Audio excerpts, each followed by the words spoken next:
जब यूरोप में और अमेरिका में शरीर की नस काटकर रक्त बहा दो यही चिकित्सा है, उस समय इस देश में सुश्रुत की राइनोप्लास्टी रही। आपको मालूम है राइनोप्लास्टी भारत ने दुनिया को सिखाया है। और राइनोप्लास्टी के भारत में 1500 से ज्यादा केंद्र थे अंग्रेजों की ईस्ट इंडिया कंपनी के आने के पहले तक। उनके स्थान और पूरे वर्णन मेरे पास है और अंग्रेजों के दस्तावेज में से निकाले हुए हैं। भारत में सबसे बड़ा राइनोप्लास्टी का केंद्र था कांगड़ा। कांगड़ा कहाँ है? शिमला के आगे, हिमाचल में। और कांगड़ा और उसके आसपास में 700 केंद्र थे जो राइनोप्लास्टी सिखाते थे। दक्षिण में जबरदस्त केंद्र थे राइनोप्लास्टी के। मैसूर स्टेट है ना, मैसूर स्टेट में 150 से ज्यादा केंद्र थे आज से 200 साल पहले। एक पुरानी कहानी है जो दस्तावेजी है, कल्पना की नहीं है। एक अंग्रेज अधिकारी था कर्नल कूट, वो हैदर अली से लड़ा। हैदर अली ने उसको परास्त किया। परास्त करने के बाद उसकी नाक काट दिया, क्योंकि हमारे राजा ज्यादा से ज्यादा यही करते थे, गला नहीं काटते थे, नाक काट दिया, कान काट दिया। क्यों? क्योंकि नाक कटना ही बहुत बड़ी बदनामी होती थी। तो नाक काट दिया उसका। कटी हुई नाक लेके वो भागा कर्नल कूट। वो खुद अपनी डायरी में लिख रहा है कि जब मैं युद्ध में हार गया, हैदर अली ने मुझे नाक काट दी, हाथ में लेकर मैं भागा और हैदर अली की सीमा खत्म हुई मैसूर राज्य की, तो बेलगाम नाम का एक गांव आया। वहां पर एक वैद्य ने मेरी सर्जरी की। 21 दिन मुझे अपने घर में रखा, सर्जरी करके लेपन लगाया, मेरी नाक जोड़ दिया। और आज मैं पार्लियामेंट के सामने कह रहा हूं कि भारत के वैद्यों को इतना ज्ञान है, वो ये सब कर सकते हैं। इसलिए हमें भारत में अपने लोगों को भेजकर ये विद्या सीखनी चाहिए। ये उसका भाषण है हाउस ऑफ कॉमन्स। तो कर्नल कूट के इस भाषण को सुनने के बाद अंग्रेजी सरकार ने तय किया चलो कुछ लोगों को भेजो। तो अंग्रेज आए, उन्होंने यहाँ सर्जरी सीखना शुरू किया। और जो अंग्रेजों ने सर्जरी सीखा है वो लिख रहे हैं कि जो जातियां भारत में सर्जरी में मास्टर थी वो सब नाई थे। नाई समझते हैं? बाल काटने वाले।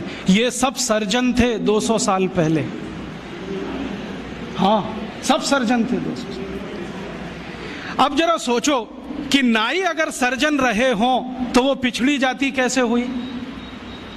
अंग्रेजों ने उनको 1881 के सर्वे में पिछड़ी जाति घोषित किया। उसके पहले इस देश में नाई कभी भी पिछड़ी जाति में नहीं थे। 1881 में सेंसस हुआ सबसे पहला, और आज तक वो चल रहा है, हर 10 साल में होता है जनसंख्या का गणना। अंग्रेजों ने पहली गणना में नाइयों को पिछड़ा वर्ग में डाल दिया। और एक अंग्रेज कहता है कि ये अच्छा ही है, क्योंकि ये विद्या में इतने ऊंचे हैं, अगर इनको नीचे नहीं लाओगे ये गुलामी कभी स्वीकार नहीं करेंगे। और आज हमारी सरकार भी उनको पिछड़ा ही कहती है। उनके हाथ में इतना हुनर है, उंगलियों में इतनी फ्लेक्सिबिलिटी है। वो आप देखते हैं ना बाल काटते समय, वो गर्दन भी काट सकते हैं, सोचो ना। और इतनी सफाई से उस तरह चलाते हैं, उस तरह से वो किसी ट्यूमर को भी काट के निकाल सकते हैं। ये सब बहुत बड़े सर्जन रहे। और आज से 200 साल पहले के दस्तावेज बताते हैं कि कांगड़ा और उसके आसपास, कुर्ग और उसके आसपास, मैसूर और उसके आसपास जितने सर्जरी सिखाने वाले केंद्र थे, उन सब के आचार्य नाई ही थे जातियों। ये सब सर्जन थे।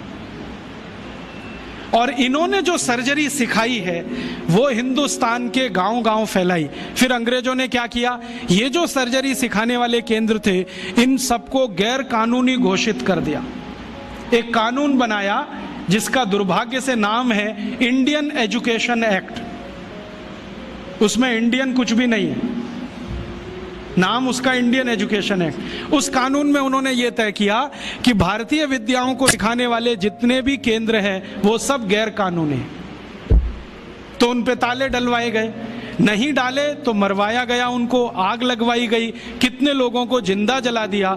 वो कहानी सुने तो आपकी आंखों से आंसू निकल आए। ये अत्याचार 100 साल हुआ, उसमें ये विद्या खत्म हो गई। और फिर बेईमान अंग्रेजों ने क्या किया कि यहां से सर्जरी सीखा और उनके अपने रिकॉर्ड्स में वो सब है। हिंदुस्तान को ये बताया कि देखो हम तुम्हें वापस सिखा रहे हैं। और यहां से सर्जरी सीखकर जो डॉक्टर बने लंदन में, उन्होंने fellow of the royal society की स्थापना की, जिसमें डिग्री लेने के लिए आज हमारे डॉक्टर जा रहे हैं और उस प्रमाण पत्र को लाके दरवाजे पे बड़ा टांगते हैं। मैं देखो FRS, उसमें शहद लगा के चाटो तो विटामिन C भी ना मिले। ये स्थिति है, इतना उलट गया सब कुछ। सर्जरी में ये था, मेडिसिन में इससे अद्भुत था भारत।